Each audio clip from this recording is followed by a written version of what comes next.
بسم الله الرحمن الرحيم الحمد لله رب العالمين والصلاة والسلام على الحبيب المصطفى أبي القاسم محمد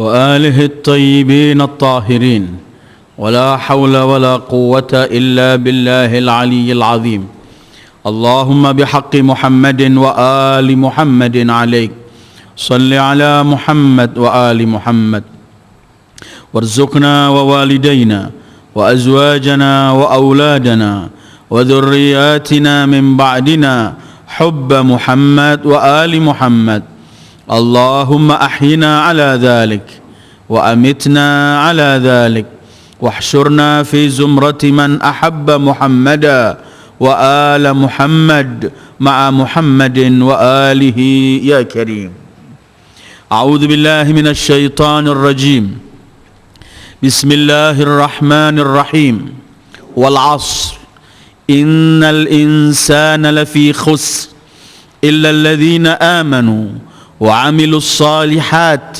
وتواصوا بالحق وتواصوا بالصبر صدق الله العلي العظيم أيها الإخوة السلام عليكم ورحمة الله وبركاته.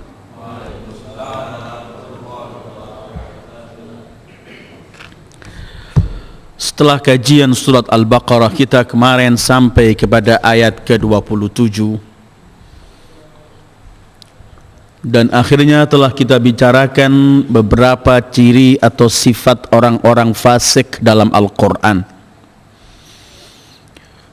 Kemarin kita berhenti pada firman Allah yang akhirnya menyebutkan mengenai orang-orang yang rugi, yaitu kita berhenti dalam firman Allah ketika Allah mensifati orang-orang al-fasiqin, orang-orang fasik dengan 3 hal dalam 28. Allah berfirman, alladzina yanquduna ahdallah min ba'di mitsaqihi, mereka yang tidak menepati janji pada Allah yang telah mereka kuatkan perjanjian itu.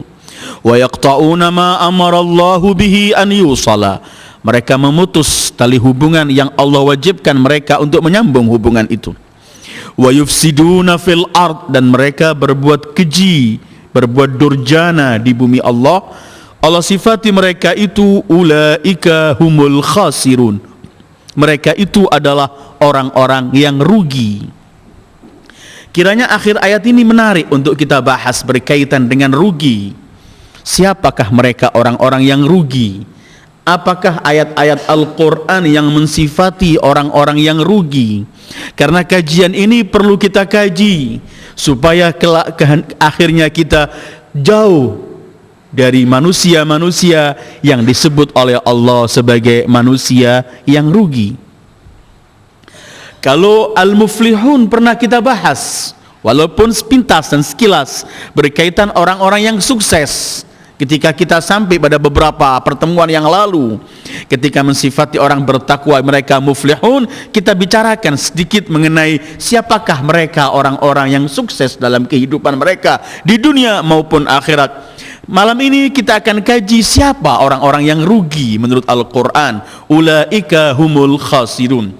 Untuk membahas mengenai mereka orang-orang yang rugi, saya akan dahulukan dalam satu surat dalam Al-Quran yang justru Allah bersumpah dalam Al-Quran, dalam surat itu mengenai manusia-manusia yang rugi.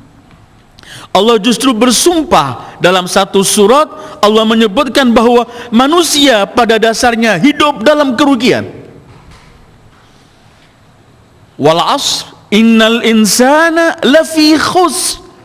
Ternyata manusia dalam kehidupannya ini menimpa padanya segala macam bentuk kerugian. Dia dikelilingi oleh kerugian dalam kehidupan ini, sehingga tidak pernah lepas dan keluar dari kerugian, kecuali orang-orang tertentu yang diberi oleh Allah istitsna, pengecualian. Siapa kemudian yang bisa keluar dari jaringan atau dari ingkaran kerugian dalam kehidupan ini? Karena itu malam ini saya pilih surat Wal Asri untuk menjelaskan akhir ayat surat Baqarah dalam ayat ke-27 itu. Ulaika humul khasirun. Surat Wal Asri pendek, cuman 3 ayat dalam surat ini. 3 ayat saja. Tetapi dalam 3 ayat ini semua ketentuan kita di sini. Dan itulah keagungan Al-Quran. Semua perjalanan hidup kita ini, kalau kita melihat bahwa kehidupan ini tempat tumpuh kerugian, untuk selamat dan keluar dari kerugian cuman ada dalam surat ini. Sampai pernah dinisbatkan, wallahu a'lam, karenanya Syafi'i pernah berkata, kalau Al-Quran cuman ada wal asri cukup untuk pegangan umat manusia.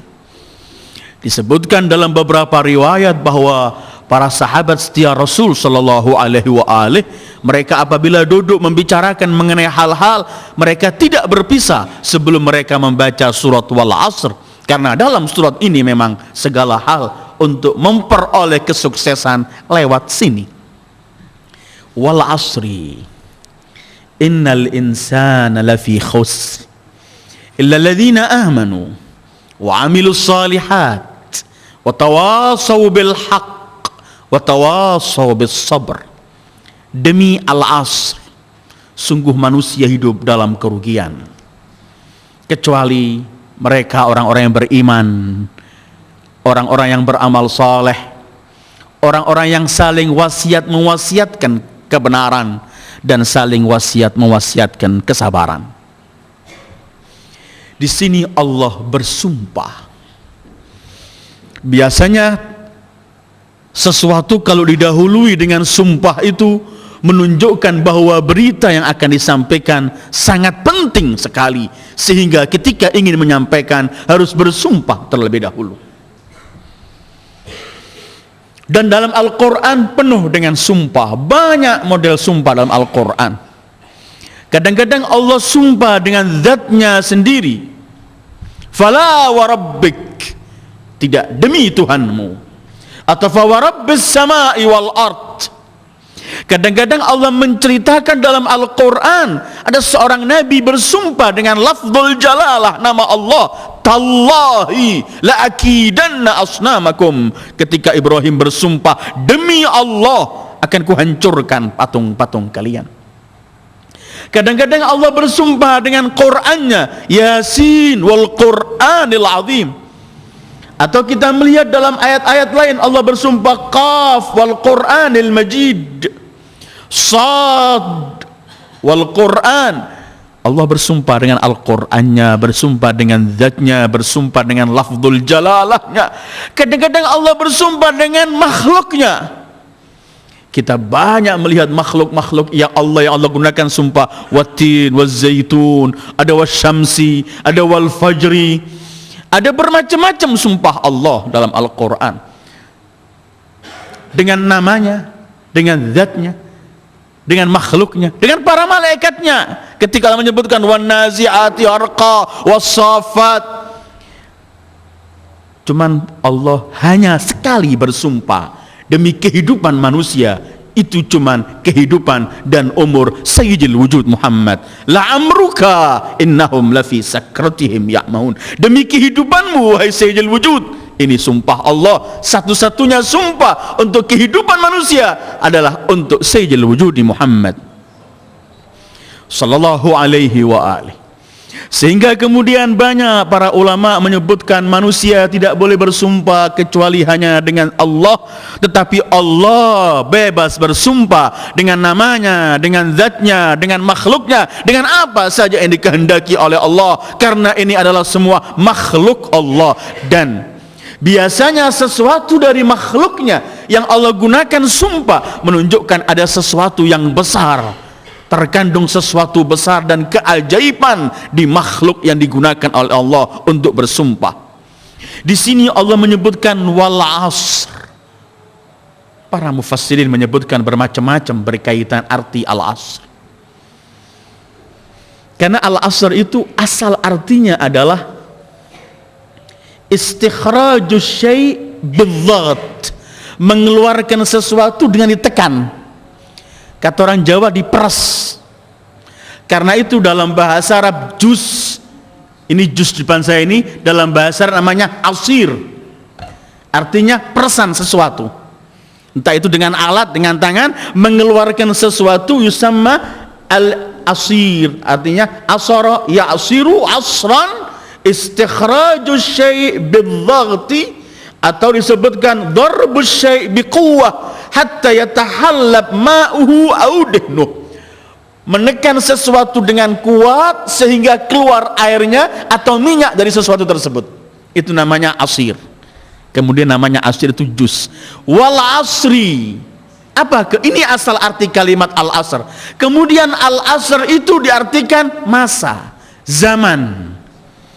Kenapa al-asru disebut arti masa atau zaman atau ad-dahr dalam bahasa lain? Karena sebenarnya dalam kehidupan di zaman manusia ini penuh sesuatu yang menyulitkan manusia. Seakan-akan orang memeras tenaganya, memeras semuanya dalam kesulitan banyak yang dihadapi dalam kehidupan ini. Karena asalnya ialah memeras sesuatu atau menekan sesuatu, seperti Al-Quran menceritakan kepada kita dalam surat Yusuf ada beberapa kalimat asr. Satu contoh, Allah berfirman, A'udzubillahi minasyaitonirrajim, inni arani a'siru khamra. Orang yang mimpi datang kepada Nabi Allah Yusuf, aku mimpi melihat sedang memeras khamr, arak, artinya yang dibuat dari entah itu dari gandum atau dari anggur diperas menjadi arak. Atau Allah juga dalam surat Yusuf berfirman, fihi yughathun nas wa fihi ya'sirun. Karena itu kemudian Allah namakan awan yang membawa angin air ini, hujan, ketika bertabrakan satu sama lain menekan, Allah namakan mu'sirat. Wa anzalna minal mu'sirati ma'an sajjaja. Dari arti kalimat tekan, menekan. Wal asr, demi masa, zaman. Disebut manusia ini masa atau zaman atau waktu disebut asr karena dalam kehidupan manusia sering orang menghadapi bermacam-macam kesulitan, masyakil yang memberatkan, seakan-akan diperah semua yang ada. Kemudian para mufassirin berselisih apa yang dimaksud wal asri, demi asar itu. Ada yang mengatakan asr itu zaman mutlak, zaman siapa saja.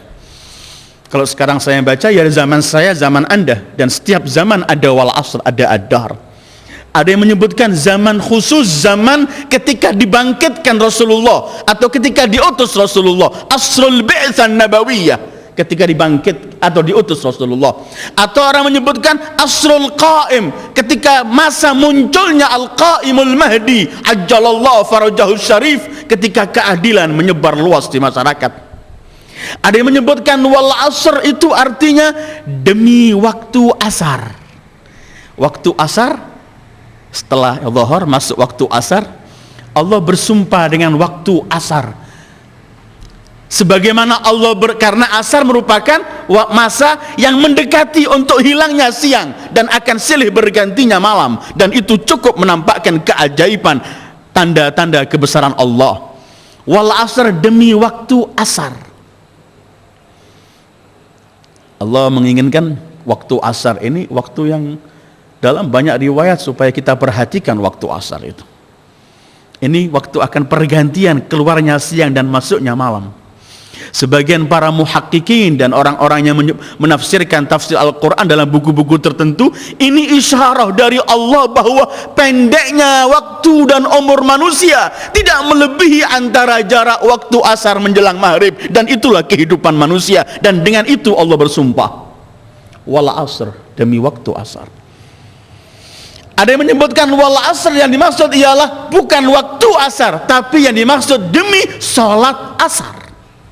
Karena Allah menyebutkan sholat asar adalah wassalatil wusta, sholat pertengahan. Setelah subuh dan zuhur ada asar, dan setelah asar ada maghrib dan isya. Ini as-salatil wusta. Dan dalam riwayat demi riwayat banyak sekali menyebutkan berkaitan dengan keutamaan sholat asar dan bagaimana Rasul menekankan umatnya untuk melakukan sholat asar. Sehingga pernah dalam salah satu buku disebutkan ketika datang seorang mengadu pada Rasulullah, menyebutkan bahwa ia pernah melakukan perbuatan demi perbuatan. keji. Dia pernah berzina, dia sampai bunting, hamil, sampai melahirkan anak yang tidak dalam melalui segala macam. Ketika Rasulullah mendengarkan, Rasulullah spontan mengatakan, kamu berarti pernah meninggalkan sholat asar, dan karena itu kamu dikuasai oleh syaitan. Demi masa mutlak, demi masa diutusnya Rasulullah, demi masa akan munculnya keadilan di masa al-mahdil muntadhar, demi waktu asar menjelang maghrib. Kenapa Allah bersumpah dengan waktu asar? Kata sebagian ulama, karena sebagaimana Allah bersumpah dengan awal hari, yaitu wal fajri, ada wadduha.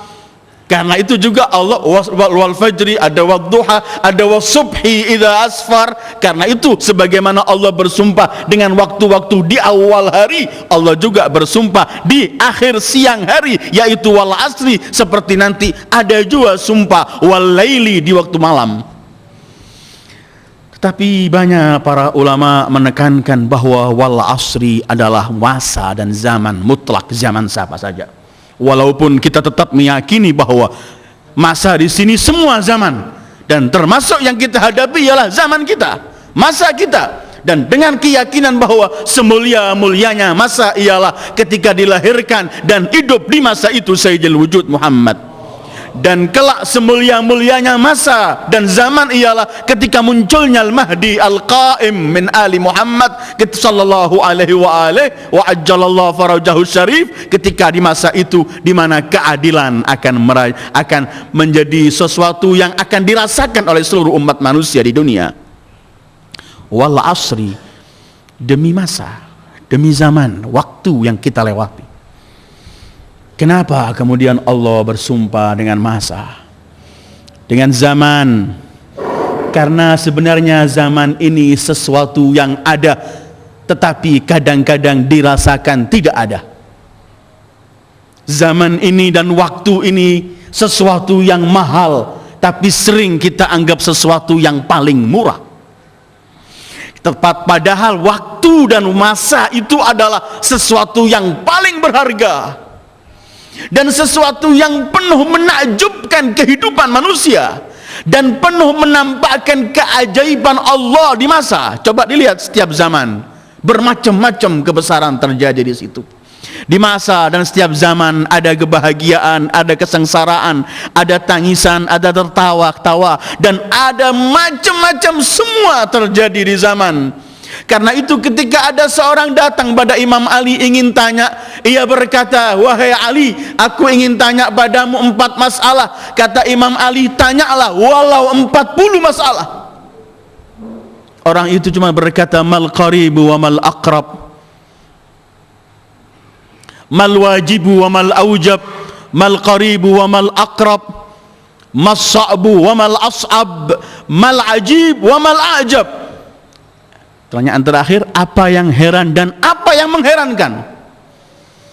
Karena pertanyaan pertama, apa yang wajib dan apa yang lebih wajib? Imam Ali hanya menjawab, yang wajib itu ialah taat kepada Allah, dan yang lebih wajib ialah meninggalkan maksiat kepada Allah. Apa yang dekat, apa yang lebih dekat? Yang dekat itu ialah kiamat, yang lebih dekat ialah kematian. Apa yang sulit dan apa yang lebih sulit? Yang sulit itu ialah kuburan, dan yang lebih sulit ialah pergi ke kuburan tanpa bekal. Ketika sampai apakah yang heran dan apa yang mengherankan? Sayyidul Wasiyin Amirul Mukminin, beliau hanya bersabda, yang mengherankan itu adalah ad-dahr, masa. Dan yang lebih mengherankan dari masa, dari zaman, dari waktu ialah ghaflatun nas fi, alpanya manusia hidup di masanya. Wal asri, demi masa, demi waktu. Tidak ada sesuatu yang lebih mahal dari masa dan waktu dan zaman. Tetapi sesuatu yang mahal ini sering kita lupakan. Karena itu nanti sebentar lagi jawaban Allah langsung, jawaban sumpah ini, innal insana lafi khusr, manusia sungguh dalam keadaan rugi. Jadi Allah di sini bersumpah dengan zaman, dengan masa, dengan waktu. Kemudian Allah menyebutkan jawaban sumpah ini bahwa manusia dalam kerugian, supaya jangan pernah orang menganggap yang rugi itu zaman, yang hancur itu zaman, yang rusak itu zaman, yang bejat itu zaman. Orang sering menyalahkan zaman. Zaman sudah bejat, zaman sudah rusak.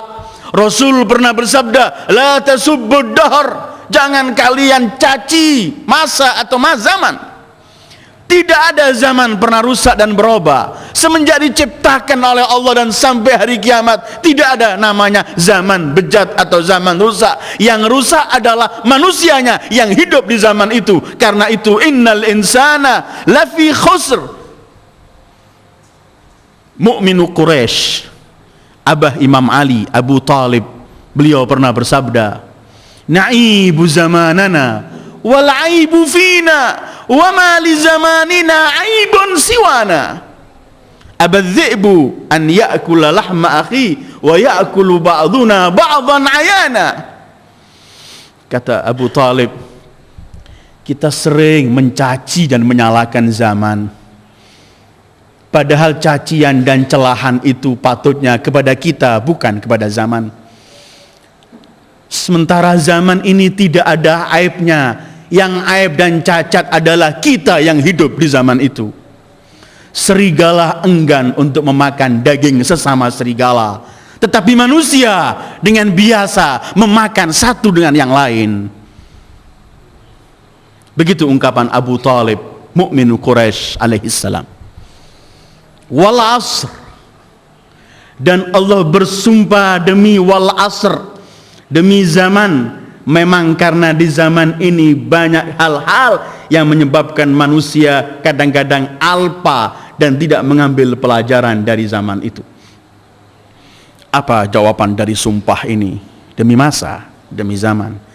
Innal insana lafi khusr. Ini pakai ada bermacam-macam takkid, penguatan dalam jawaban.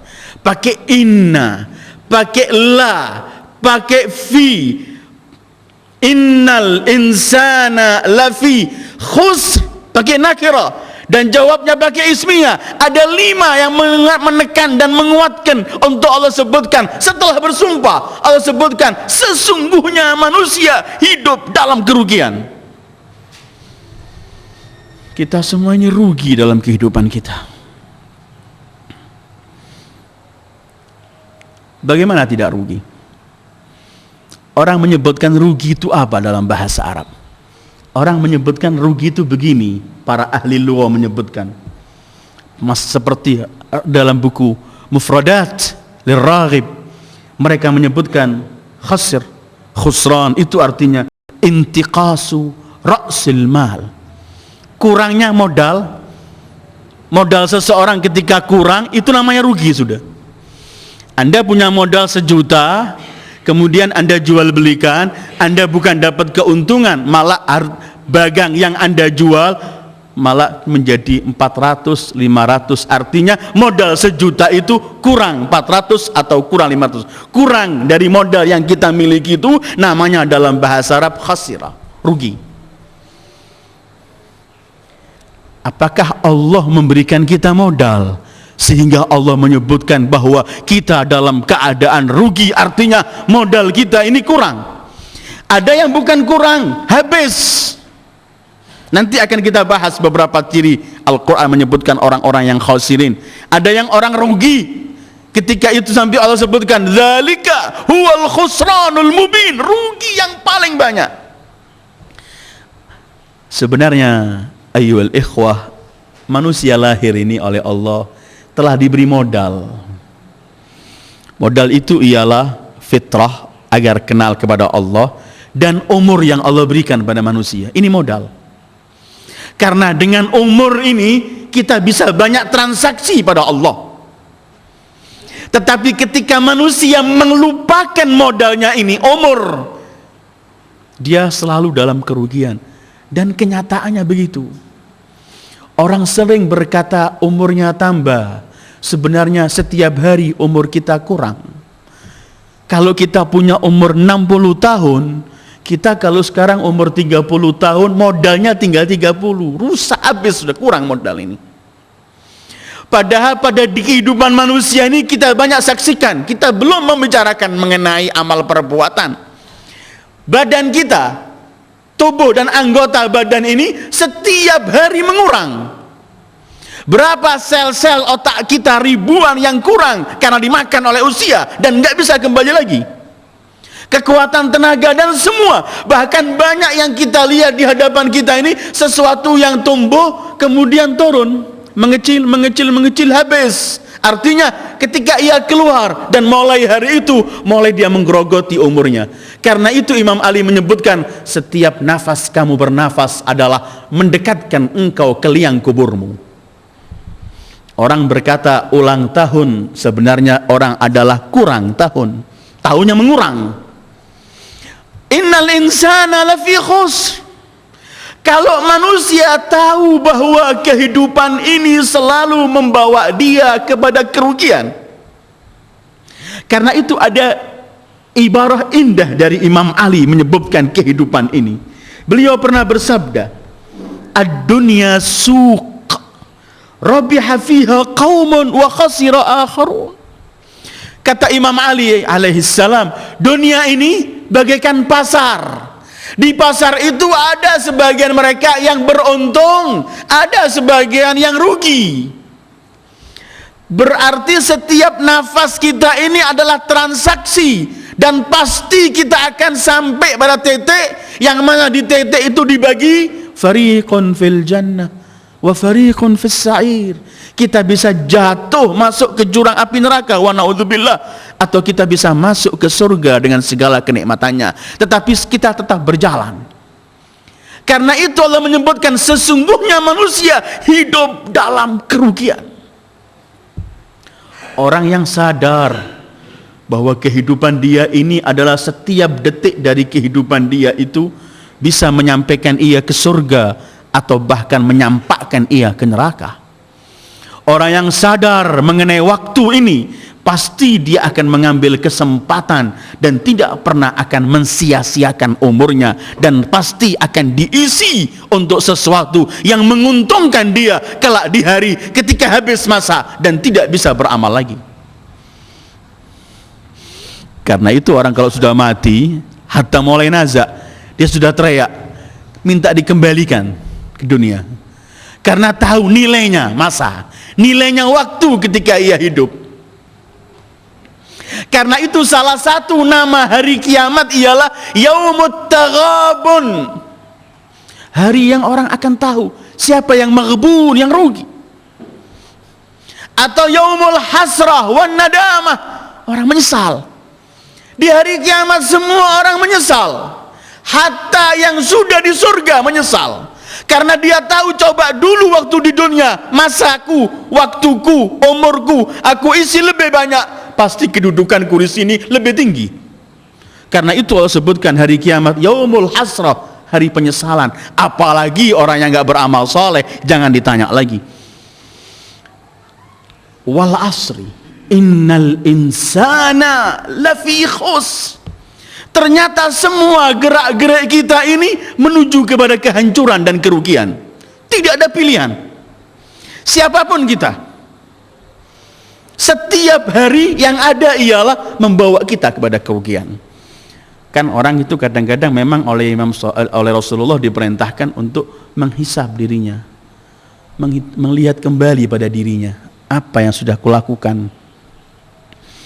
Kalau ini Allah jadikan dunia ini sebagai pasar, masa itu adalah harga yang paling mahal. Allahu Akbar.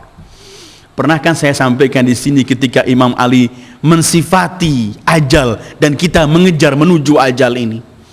Imam Ali menyebutkan bahwa kita ini berjalan gak pernah berhenti.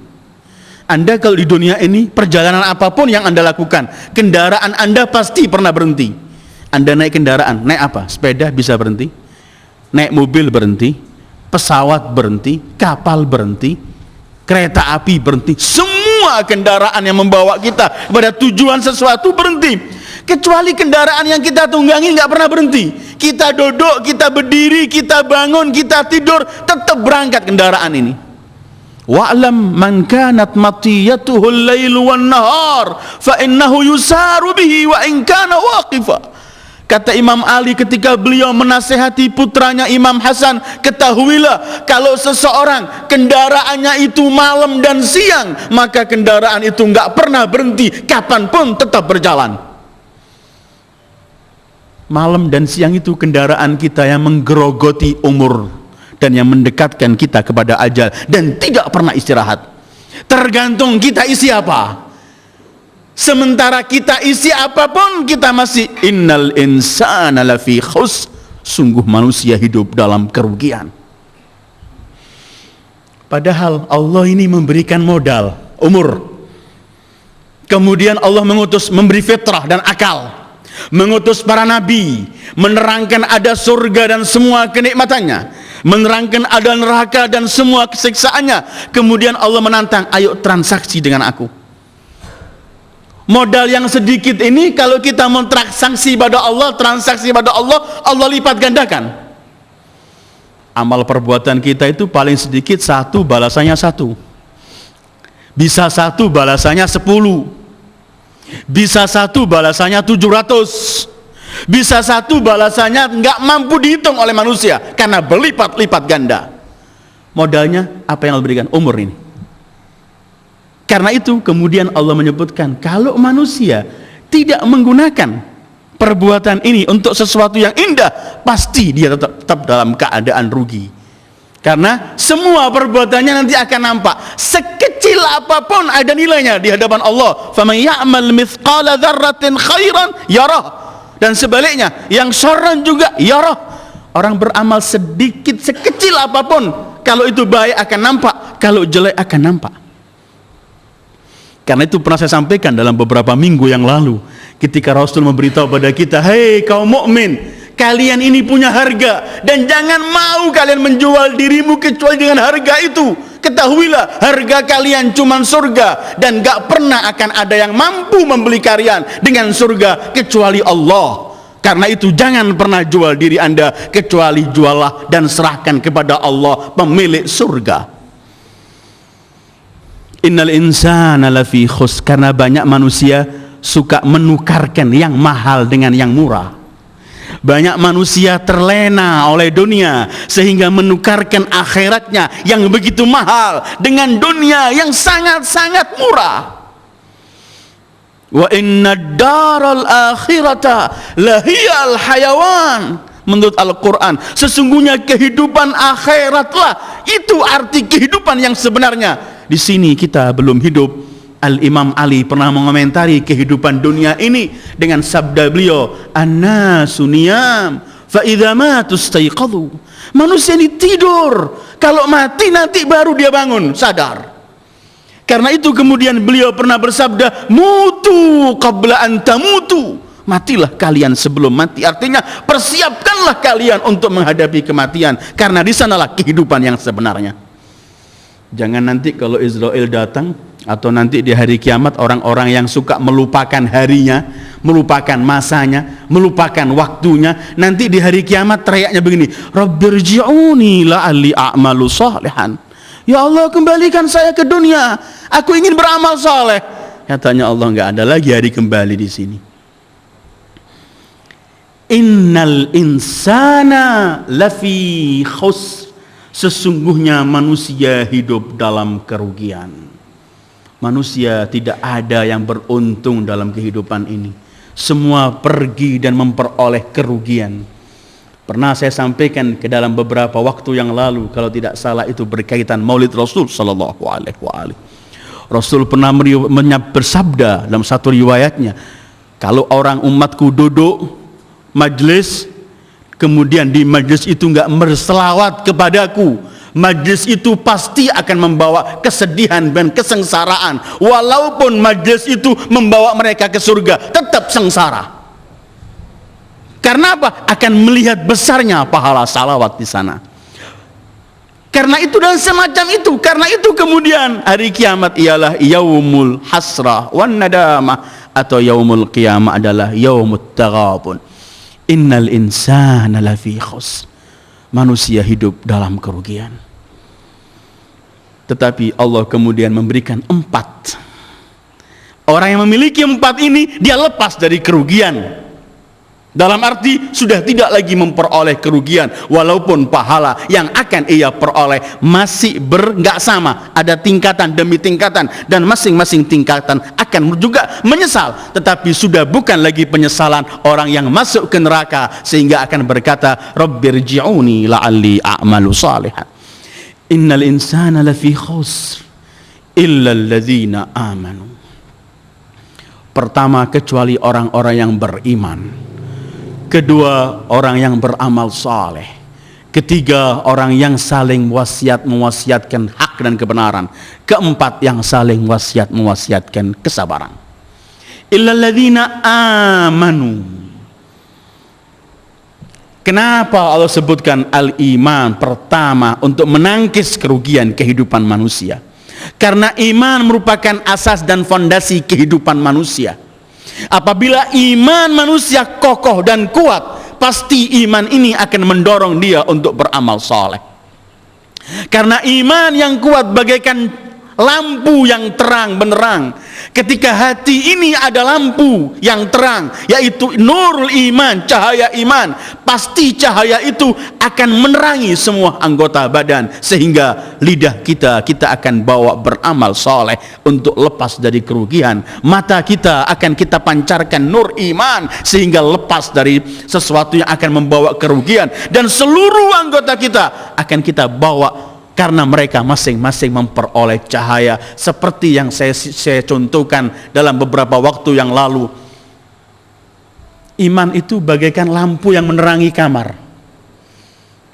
Ketika lampu itu ada di kamar, pasti kamar itu terang. Tetapi yang terang bukan cuma kamar itu. Cahaya di kamar ini akan keluar ke setiap jendela dan lubang-lubang yang ada di kamar. Semua juga memancarkan cahaya. Yang asli cahaya itu adalah ada dalam kamar. Dan itulah cahaya iman. Apabila ada di hati, pasti akan memancarkan pada seluruh tubuh dan anggota tubuh manusia. Innal ladzina amanu. Di sini berkaitan dengan iman. Karena sebenarnya nilai amal perbuatan seseorang dihitung dari akidah dan imannya. Ilaihi yas'adul kalimut thayyib wal amalus salihu yarfa'uh. Hanya kepada Allah yang naik i'tiqad yang benar, akidah yang sahih. Dengan akidah yang sahih ini baru al amalus salih yarfa'uh, amal perbuatan yang akan naik kepada Allah. Di sini iman mutlak, iman kepada Allah dengan bermacam-macam sifatnya, zatnya dan semuanya. Kemudian iman dengan para nabinya, iman dengan hari kiamatnya, iman dengan kitab-kitabnya, iman dengan semua ketentuan Allah. Illalladzina amanu. Kedua, wa amilus salihat. Padahal sebenarnya amal saleh itu sudah masuk iman. Tetapi oleh Allah disebutkan lagi bahwa sebenarnya iman itu di hati. Kemudian yang memancarkan iman di hati itu ialah amal perbuatan di zahir ini. Sebagaimana seorang muslim harus konsekuen untuk beramal soleh. Illalladzina amanu wa amilus salihat. Amal soleh mutlak. Bukan hanya sholat, puasa, zakat, haji, ruku, tapi setiap amal perbuatan kita, dari yang paling kecil sampai yang paling besar, dari mulai menyelamatkan, membuang batu kecil di jalan atau kulit pisang yang orang supaya gak jatuh, sampai menyebarkan keadilan untuk seluruh masyarakat, dari yang terkecil sampai yang besar.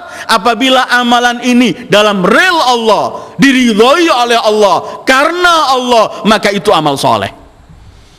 Dan Allah tidak mau beramal soleh, kadang-kadang beramal dan kadang-kadang tidak.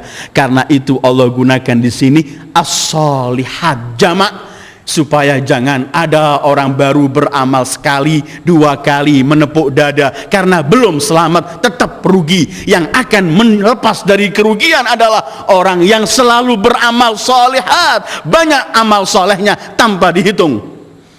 Alladzina amanu wa amilus solihat. Di sini mutlak. Perbuatan amal soleh apapun yang dilakukan oleh manusia, hendaklah harus ia lakukan hanya untuk Allah, dan baru dihitung amal soleh.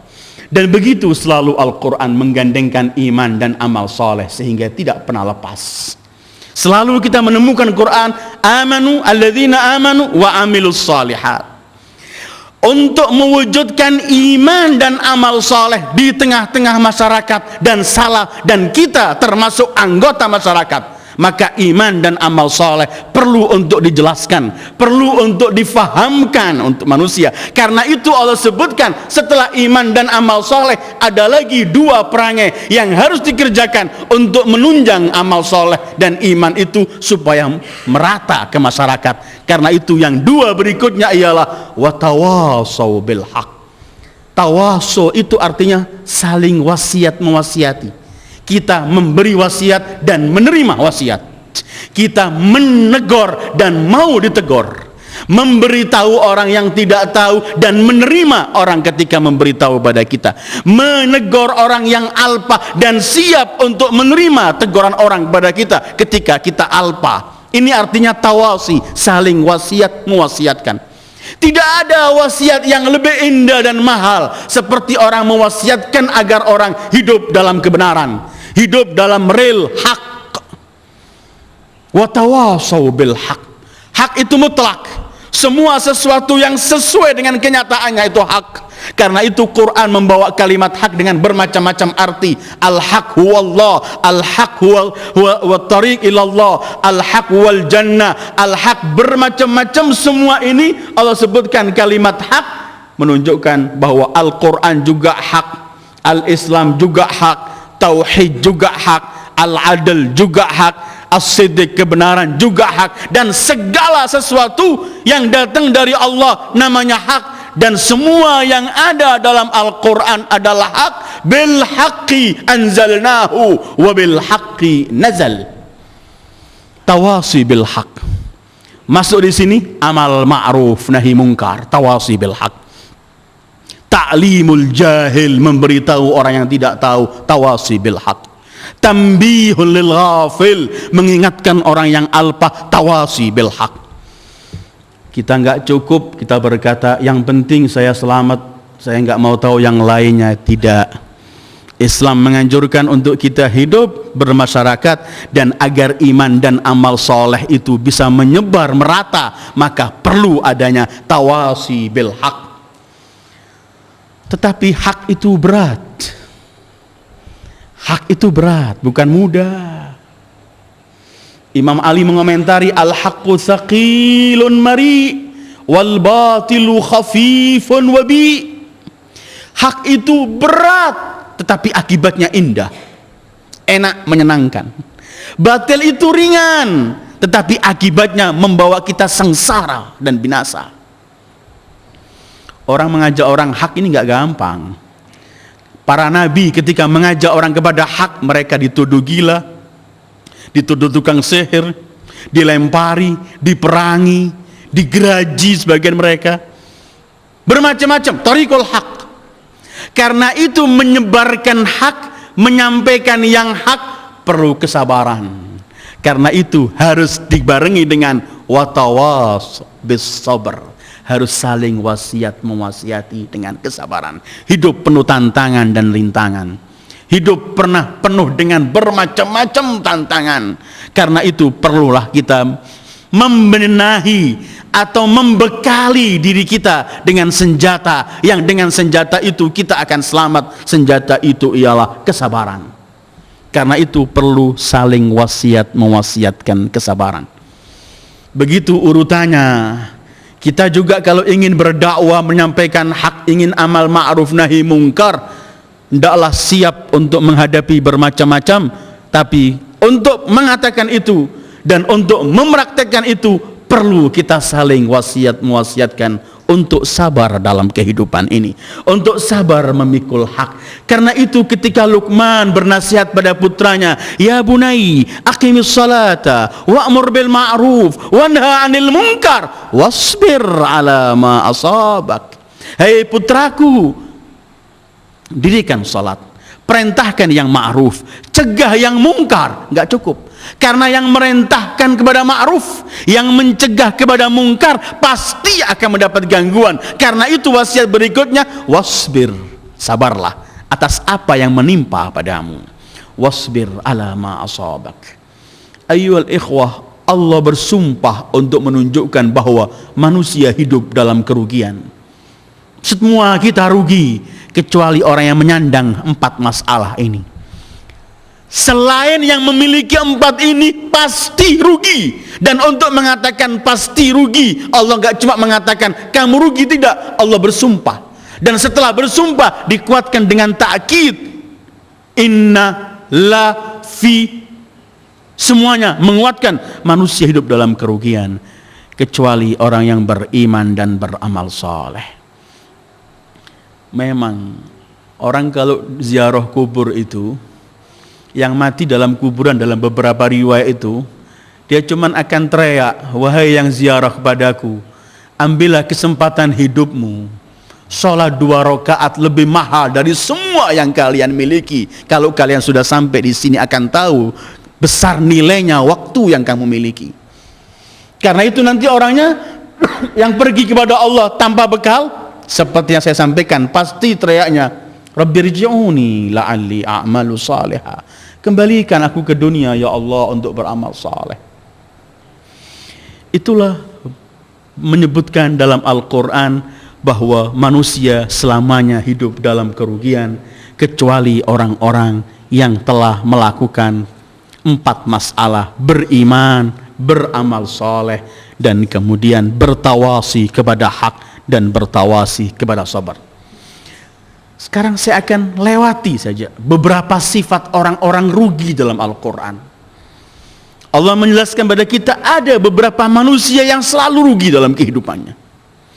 Kalau tadi surah Wal Asr menyebutkan seluruh manusia rugi kecuali yang memiliki 4. Allah sebutkan ada dalam Al-Quran bermacam-macam tipe manusia yang selalu hidup dalam kerugian. Ada yang bahkan rugi mereka dan keluarga mereka. Allah. Khasiru anfusahum wa ahlihim yaumal qiyamah. Pertama, orang yang masih berkiblat kepada syaitan dan mendahulukan syaitan atas ketentuan Allah, itu orang yang paling rugi kelak. Allah berfirman dalam surat An-Nisa ayat 119. Wa man yattakhidhish syaitana waliyan min dunillah faqad khasira khusranan mubina. Siapa yang menjadikan syaitan sebagai walinya, pemimpinnya selain Allah, maka ia sungguh telah memperoleh kerugian yang sangat gamblang dan jelas sekali. Kedua, orang rugi menurut surat Al-Hajj ayat 11 ialah siapa mereka? Orang yang rugi itu yang selalu beribadah kepada Allah, ibadahnya dibarengi dengan kelemahan dan keraguan. Ada orang asal ibadah, tapi tetap hatinya ada ragu pada Allah, kekuatan Allah, kemampuan Allah, kebesaran Allah. Maka Allah gambarkan orang semacam ini seperti orang hidup di tepi jurang. Gak pernah enak duduk berdirinya, pasti gelisah dia. Allah menggambarkan dalam surat Al-Hajj, Allah berfirman, a'udzubillahi minasyaitonir rajim. Wa minan nasi man ya'budullaha 'ala harf. Harf itu artinya tepi. Ada sebagian manusia hidup di tepi. Artinya beribadah tapi masih penuh ragu, imannya sangat lemah. Fa in asabahu khairun itma'anna bih. Kalau menimpa badannya kebaikan, dia tentram. Wa in asabathu fitnatun inqalaba 'ala wajhih. Tapi kalau kena cobaan sedikit, dia gelisah, gugur, jatuh dia. Allah menyebutkan khasirad dunya wal akhirah. Orang semacam ini akan rugi dunianya dan akhiratnya. Zalika huwal khusranul mubin. Itulah kerugian yang paling dahsyat. Kemarin dalam surat Al-Baqarah yang kita kaji 27 telah kita kaji, termasuk sifat orang yang rugi ialah orang yang memutuskan hubungan familinya, memutuskan hubungan yang harus disambung, yang diperintahkan oleh Allah untuk disambung, ketika Allah berfirman wa yaqta'una ma amarallahu bihi an yusala memutuskan sesuatu yang diperintahkan oleh Allah untuk disambung. Wa yufsiduna fil ard, berbuat durjana di bumi Allah. Ulaika humul khasirun, mereka itu orang-orang yang rugi. Keempat, orang yang rugi menurut Al-Quran ialah orang yang sudah dilingkari oleh syaitan. Istahwadha alaihimus syaitan. Pernah saya sampaikan ketika Musa berdialog dengan syaitan, apa orang yang kalau melakukan perbuatan dosa kamu cengkram, nggak bisa lepas darimu, artinya istahwadha. Antara lain orang yang meremehkan dosanya dan yang menganggap amal perbuatannya sudah banyak, itu dicengkram oleh syaitan. Allah menyebutkan orang yang telah dikuasai oleh syaitan itu orang yang paling rugi. Allah berfirman begini, wala takunu, ayat 19 surat Al-Mujadalah, afwan. A'udzu billahi minasyaitonir rajim. Istahwadha 'alaihimus syaitanu fa ansahum zikrullah. Mereka telah dikuasai oleh syaitan sehingga mereka menjadi lupa dan dilupakan untuk ingat pada Allah. Ulaika hizbus syaitan, itu adalah hizibnya syaitan, tentaranya syaitan. Kemudian ala inna hizbas syaitani humul khasirun, ketahuilah bahwa tentara-tentara syaitan itulah orang-orang yang paling rugi. Karena nanti di hari kiamat syaitan gak mau ikut campur sama kita. Kelima, orang yang disebut oleh Al-Quran orang rugi itu ialah orang yang merasa aman, gak pernah akan takut dengan ancaman Allah, tidak pernah takut dengan semua yang disampaikan oleh Allah, merasa aman-aman saja. Itu Allah sebutkan dalam surat Al-Munafiqun ketika Allah sebutkan bahwa mereka orang-orang yang merasa aman dan tidak pernah memperoleh siksaan, nggak pernah akan memperoleh gangguan sama sekali. Maaf, dalam surat Al-A'raf 99 mereka Allah sebutkan begini, a'udzubillahi minasyaitonir rajim.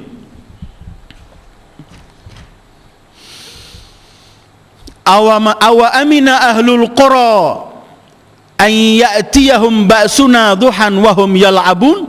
Kemudian afa aminu makrallah, apakah mereka merasa aman dengan semua ketentuan Allah, tipu daya yang Allah akan berikan kepada mereka? Fala ya'man makrallahi illal qaumul khasirun. Tidak merasa orang merasa aman dirinya dari semua ancaman ini kecuali orang-orang yang rugi sekali. Itu kelima. Keenam, Allah, orang yang cuman menghabiskan umurnya untuk anak dan hartanya, sehingga kecintaannya terhadap anak, kecintaannya terhadap harta melupakan dia berhubungan dengan Allah. Ini disebut oleh Allah orang yang rugi. Al-Munafiqun ayat 9 Allah berfirman, ya ayyuhalladzina amanu la tulhikum amwalukum wala auladukum an dzikrillah wa man yaf'al dzalika faulaika humul khasirun. Wahai orang-orang yang beriman, jangan sampai kalian dilupakan, dialpakan karena berkaitan, dialpakan oleh harta-harta kalian atau anak-anak kalian, sehingga kalian alpa berkaitan berhubungan dengan Allah, berlupa dengan zikrullah. Ini zikir juga bukan cuma dengan lisan. Karena anak kita nggak konsekuen dengan syariat Allah. Karena harta kita nggak lihat lagi halal dan haram jalur memperolehnya, melupakan kita pada ketentuan Allah. Itu yang disebut oleh Allah, faula wa man yaf'al dzalika faulaika humul khasirun. Ketujuh, Allah sebutkan bahwa orang yang cuman mengikuti seruan kebatilan, meninggalkan seruan iman kepada Allah, itu Allah sebut mereka orang-orang yang rugi. Dalam surat Al-Ankabut ayat 52 Allah berfirman, a'udzubillahi minasyaitonir rajim. Walladzina amanu bil batili wa kafaru billah ulaika humul khasirun. Orang-orang yang beriman dengan batil dan kebatilan dan mengingkari Allah, mereka itulah orang-orang yang rugi. Kemudian dalam surat Al-A'raf gamblang sekali yang ke-8, dalam surat Al-A'raf Allah menyebutkan begini, Orang yang rugi itu kelak kalau timbangan amal perbuatan baiknya di akhirat itu ringan. A'udzubillah minasyaitonirrajim. Orang kalau ringan amal perbuatannya dia yang baik, faman khaffat mawazinuhu faulaika alladzina khasiru anfusahum bima kanu biayatina yadhlimun. Orang yang timbangan amal perbuatan baiknya ringan, itu orang yang rugi diri mereka. Kenapa ringan timbanganmu, kata Allah? Waktu aku berikan, semua kesempatan untuk beramal aku berikan. Tidak perlu amal repot-repot, cukup subhanallah walhamdulillah wala ilaha illallah, itu saja wallahu akbar sudah memberatkan timbangan. Kapan bisa mengucapkan ini? Kalau kita mengambil kesempatan waktu dan zaman dan masa yang kita hidup di dalamnya. Kalimatan khafifatani 'ala lisan, tsaqilatani fil mizan. Dua kalimat yang ringan di lidah tapi berat kelak timbangannya di akhirat. Kemudian orang yang tidak memperoleh ampunan dari Allah dan rahmat Allah itu orang yang paling rugi. Dengarkan 23 Al-A'raf. Rabbana zalamna anfusana wa illam taghfir lana wa tarhamna lanakunanna minal khasirin. Ya Allah, kami telah menzalimi diri kami. Kalau kamu enggak mengampuni kami dan enggak memberikan belas kasih pada kami, pasti kami akan kelak menjadi orang yang rugi. Kelak, sebelum saya akhiri, masih ada beberapa sifat semestinya. Dalam surat Kahfi pernah kita kaji. Ada orang merasa dirinya sok enggak rugi, merasa dirinya berbuat baik, tapi amal perbuatannya keliru, enggak mengikuti rel Allah. Jadi orang mau ke Pasuruan tapi ke arah kanan dari sini. Dia mau ke Bangil. Dia tambah jauh berjalan, bukan tambah dekat ke Bangil, malah tambah jauh. Ada orang beramal menganggap dirinya amal perbuatannya mendekatkan ia ke surga, padahal malah menjauhkan dia ke surga. Ini bukan cuma disebut oleh Allah orang yang rugi, tetapi orang yang paling rugi. Dengarkan Al-Kahfi ayat 3, Allah berfirman, Qul hal nunabbi'ukum bil akhsarina a'mala. Katakanlah, maukah kalian aku beri petunjuk orang yang paling rugi amal perbuatannya, akhsar. Siapa mereka? Alladzina dhalla sa'yuhum fil hayatid dunya. Mereka yang sesat dalam kehidupan mereka dan semua yang mereka lakukan dalam kehidupan dunia. Wa yahsabuna annahum yuhsinuna sun'a. Sesat, keliru, tapi menganggap dirinya paling berbuat baik. Ini orang yang paling rugi. Kemudian ada dalam surat Az-Zumar maupun Syura, dan ini saya akhiri, Allah menyebutkan ada manusia yang rugi dirinya dan seluruh keluarganya kelak di hari kiamat. Karena kita juga punya tanggung jawab dengan keluarga. Qu anfusakum wa ahlikum nar. Selamatkan diri kalian dan keluarga kalian dari api neraka. Tetapi Allah pernah menyebutkan dalam surat Az-Zumar, fa'budu ma syi'tum min duni. Qul innal khasirin alladzina khasiru anfusahum wa ahlihim yaumal qiyamah ala dzalika huwal khusranul mubin. Katakanlah, wahai pribadi mulia Sayyidul Wujud Muhammad sallallahu alaihi wa alihi, sesungguhnya orang-orang yang rugi itu ialah mereka yang rugi diri mereka dan keluarga mereka kelak di hari kiamat. Dan inilah, kata Allah, inilah kerugian yang paling jelek dan paling gamblang nampak sekali. Itulah sebagian sifat-sifat orang yang rugi. Ayyuhal ikhwah, surat wal asr dan sifat-sifat orang rugi ini perlu kita renungkan kembali dalam kajian kita terhadap Al-Quran. Ternyata Allah memberikan kita modal banyak dalam kehidupan ini. Kalau modal ini kita sia-siakan, nanti kita kembali kepada Allah, ternyata modal yang begitu mahal tidak lagi kita miliki, dan di sana orang akan teriak, Rabbirji'uni la'alli a'malu salihan. Ternyata kehidupan manusia semuanya dalam kerugian, kecuali orang yang beriman, beramal saleh, saling wasiat mewasiati kebenaran dan saling wasiat mewasiati kesabaran. Kita mohon kepada Allah agar selalu Allah memberikan kesempatan kehidupan kita ini kita isi dengan amal perbuatan yang soleh, sehingga kelak kita di hari kiamat menjadi orang yang beruntung dan timbangan amal perbuatan baik kita berat di hari kiamat. Karena yang timbangannya yang timbangannya ringan, itulah orang-orang yang rugi. Mudah-mudahan Allah selalu menjaga kita agar memperoleh kesuksesan di dunia ini dan sampai akhirat. Wa sallallahu ala khairi khalqihi Muhammad wa alihi ajma'in. Wassalamu alaikum warahmatullahi wabarakatuh.